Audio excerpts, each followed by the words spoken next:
Donc, section 3. Section 3, c'est les situations à croissance, pas croissante, à croissance exponentielle. Donc, c'est simplement un exemple. OK? Normalement, avec la théorie, ce que vous avez appris, vous seriez en mesure de faire des problèmes comme ça. Donc, ça va être des problèmes de bactéries qui doublent, des choses comme ça. Et on va avoir besoin des lois des exposants. Vous l'avez fait l'année passée. Normalement, vous savez c'est quoi. Excusez. OK, alors j'y vais, je fais l'exemple. Ça dit une population de bactéries double à toutes les 10 minutes. OK, c'est tout. C'est juste ça la situation. Une population de bactéries qui double à toutes les 10 minutes. La question, c'est de trouver une fonction. Donc, une fonction, c'est dans la forme f de x égale quelque chose. Donc, une fonction qui représenterait le nombre de bactéries en fonction du temps écoulé en minutes. Donc, ici, f de x, ça serait le nombre de bactéries dans la population. Et tandis que x, ça serait le temps écoulé en minutes. OK? Donc, temps écoulé en minutes. Alors, comment faire ça? Bien, je vais le faire avec un tableau. Je vais vous montrer comment on trouve la réponse avec un tableau. Alors, je vais me faire un petit tableau qui représente la situation. Je vais mettre 3 colonnes à mon tableau. Et ça, le tableau que je fais en ce moment, c'est le résumé sur la page didactique. Donc, ici, ça va être x, le temps écoulé. Ici, ça va être mes calculs. Et ici, ça va être le nombre de bactéries. Alors, au début, on ne sait pas il y a combien de bactéries. On sait juste qu'il double à toutes les 10 minutes. Donc, au début, on ne sait pas il y a combien de bactéries. Je vais inventer une variable pour le représenter. Je vais l'appeler B0. B0, c'est le nombre de bactéries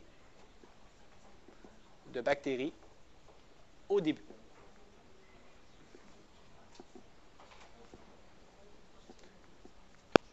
OK, donc je vais au début, au temps 0, bien, il y avait B0 bactéries. Okay, je ne sais pas combien il y en avait, mais il y en avait B0. Okay, c'est une variable que j'ai inventée pour représenter le nombre de bactéries qu'il y avait au début. Là, il double à toutes les 10 minutes. Donc, ce que je vais faire dans mon intervalle de temps ici, je vais faire des bonds de 10, ça va être plus facile. Après 10 minutes, bien, mon calcul, c'est quoi? Bien, je prends le nombre de bactéries que j'avais avant, puis je fais x 2. Okay, donc, les calculs, c'est 2 fois B0. Donc, j'ai 2 B0 bactéries après 10 minutes. Si je continue comme ça, juste pour voir qu'est-ce qui se passe, après 20 minutes, combien de bactéries je vais avoir après 20 minutes? 4 fois B0. Pourquoi 4? Parce que 10 minutes avant, j'avais 2 B0, puis ça va avoir encore doublé 2 minutes après. Donc, ça va être 2 fois ce que j'avais avant, 2 fois B0. Okay, donc, c'est 2 fois ce que j'avais avant, ça l'a doublé. Et je vais l'écrire à l'aide des exposants. Au lieu d'écrire 4, je vais écrire 2 à la 2. Parce que vous allez voir, il y a une tendance qui va apparaître. Donc, après 20 minutes, j'ai 2 à la 2 B0 bactéries. Je continue. Après 30 minutes, ça va encore avoir doublé. Je vais avoir 2 fois ce que j'avais avant. Ce que j'avais avant, c'était 2 à la 2 B0. Donc, après 30 minutes, je vais avoir 2 à la 3 B0. Puis, je le fais une dernière fois, après 40 minutes. Bon, sans doute, c'est 2 fois ce que j'avais avant. 2 à la 4. Fait que c'est 2 à la 4 B0. OK, je pense qu'on voit la tendance ici. Alors, ma question, c'était après X minutes, quoi l'expression algébrique que je vais écrire ici? Bon, bien, ce qu'on voit, c'est que j'ai tout le temps B0, j'ai tout le temps 2. Si je continue ici j'en fais, j'ai 2 à la 0. Donc, je vais toujours avoir 2. Je vais tout le temps avoir B0. Qu'est-ce qui varie? C'est l'exposant. Donc, mon X va être dans l'exposant. OK, je vais mettre mon X ici. Il y a juste un petit problème. Ça ne peut pas être directement X. Parce que quand X vaut 10, ce n'est pas écrit 10 ici, c'est écrit 1. Puis ici, quand c'est 20, ce n'est pas écrit 20, c'est écrit 2. Donc, il va falloir diviser 10 par l'intervalle de temps, qui est 10. Alors, ça, c'est la réponse. OK? Après X minutes, je vais avoir 2 à la X sur 10, B0. Donc, justement, si, admettons, j'étais à 30 minutes, je remplace le X par 30. 30 divisé par 10, ça fait 3. Donc, j'ai 2 à la 3 fois B0 bactéries. Alors, la réponse à la question, c'est ça. La fonction qui représente le nombre de bactéries en fonction du temps, c'est B0 fois 2 à la X sur 10. Et ça, de façon générale, pour trouver la règle de tous les problèmes que vous allez faire dans le devoir, vous pouvez toujours faire le tableau qui explique comment on trouve la règle, ou vous pouvez vous en rappeler par cœur. Ça ici, c'est la valeur initiale. Ça ici, c'est le taux de croissance. Wow. Donc ça ici, c'est le taux de croissance. Donc ça doublait à toutes les 10 minutes. Donc c'est 2. Il y avait B0 bactéries au début. Et le divisé par 10, c'est l'intervalle de temps. C'est 1 sur l'intervalle de temps, mais je vais dire l'intervalle de temps, il est toujours au dénominateur, en dessous. Okay. Mais tu as raison, 1 sur l'intervalle de temps. Alors, si, mettons, je donnais juste une autre situation hypothétique. Si je vous disais, j'ai 4 bactéries qui triplent aux 5 minutes. La fonction, ça pourrait simplement être 4 fois 3 à la x sur 5. J'ai 4 bactéries qui triplent à toutes les 5 minutes. Ce serait la fonction qui représenterait le nombre de bactéries qui triplent à toutes les 5 minutes. OK, donc vous comprenez le principe. Sinon, on peut faire le tableau. Le tableau explique d'où vient justement cette formule. Alors, pour mon problème, je commence avec ça. Je poursuis avec BC. C'est des petites questions qui viennent avec. Donc, première question, on dit si après 1 heure, il y a 996 bactéries dans la population, combien il y en avait au départ? Donc, si la question veut savoir combien il y en avait au départ, c'est qu'on cherche B0. B0 égale quoi? Je vais juste réécrire ici. Ma fonction, c'était B0 fois 2 à la x sur 10. Donc, comment trouver B0? Si on regarde la fonction nous le dit, pour trouver B0, il faut qu'on ait x et f de x. Il faudrait qu'on ait un point. Puis justement, on nous donne un point ici. Ça, c'est un point. X, c'est les minutes. Donc, après 60 minutes, on a 696 bactéries. C'est le point XY.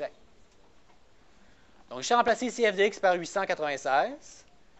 Remplacer x par 60.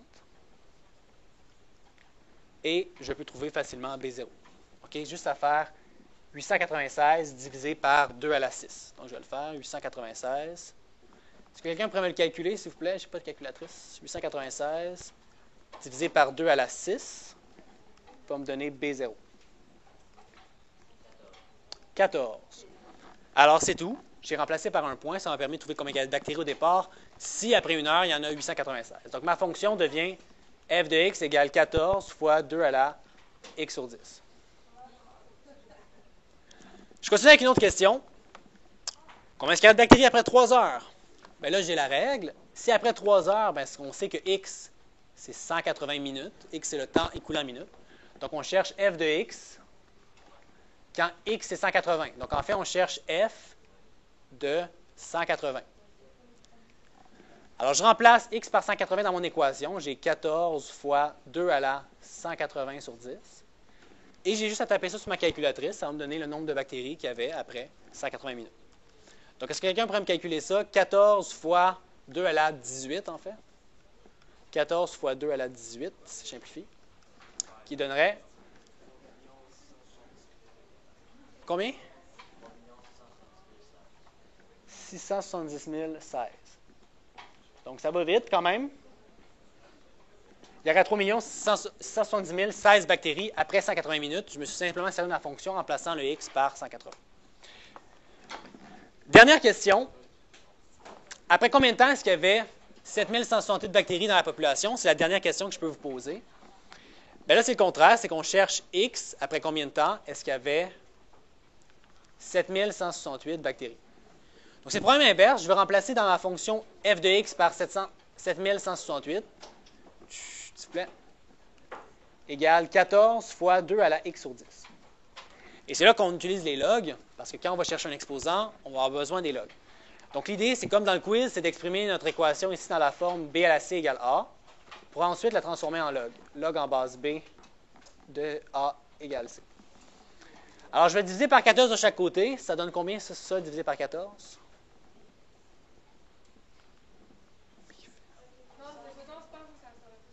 C'est pas grave. 7168 divisé par 14?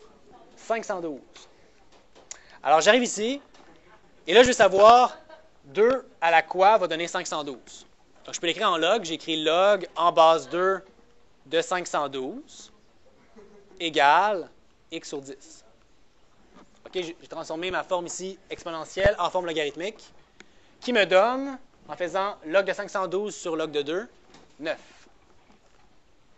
Donc, 9 est égal à x sur 10 et je fais fois 10. Donc, ça fait 90 minutes. Et c'est tout. OK? C'est tout. Donc, l'exemple que j'ai fait, ça couvre vraiment toutes les possibilités. Le devoir, c'est 4 numéros comme ça, exactement comme que je viens de faire. Peut-être que j'en rajoute un 5e un petit peu plus tough, là, mais c'est juste 4 numéros comme ça. C'est pas long. Ça va prendre 15 minutes en faire un. 4 numéros, c'est 1 heure. Alors, juste pour récapituler, On part d'une situation, on trouve la règle de la fonction, soit avec un tableau, soit en sachant qu'on a la valeur initiale, le taux de croissance, l'intervalle de temps. Et après ça, les questions, c'est de trouver la valeur initiale, trouver f de x quand on connaît x, ou trouver x quand on connaît f de x. 14, parce qu'on savait qu'après 1 heure, il y avait 696 bactéries. Donc, on a remplacé f de x par 696, x par 60. Alors, c'est tout. Je vous remets les quiz maintenant. Maintenant.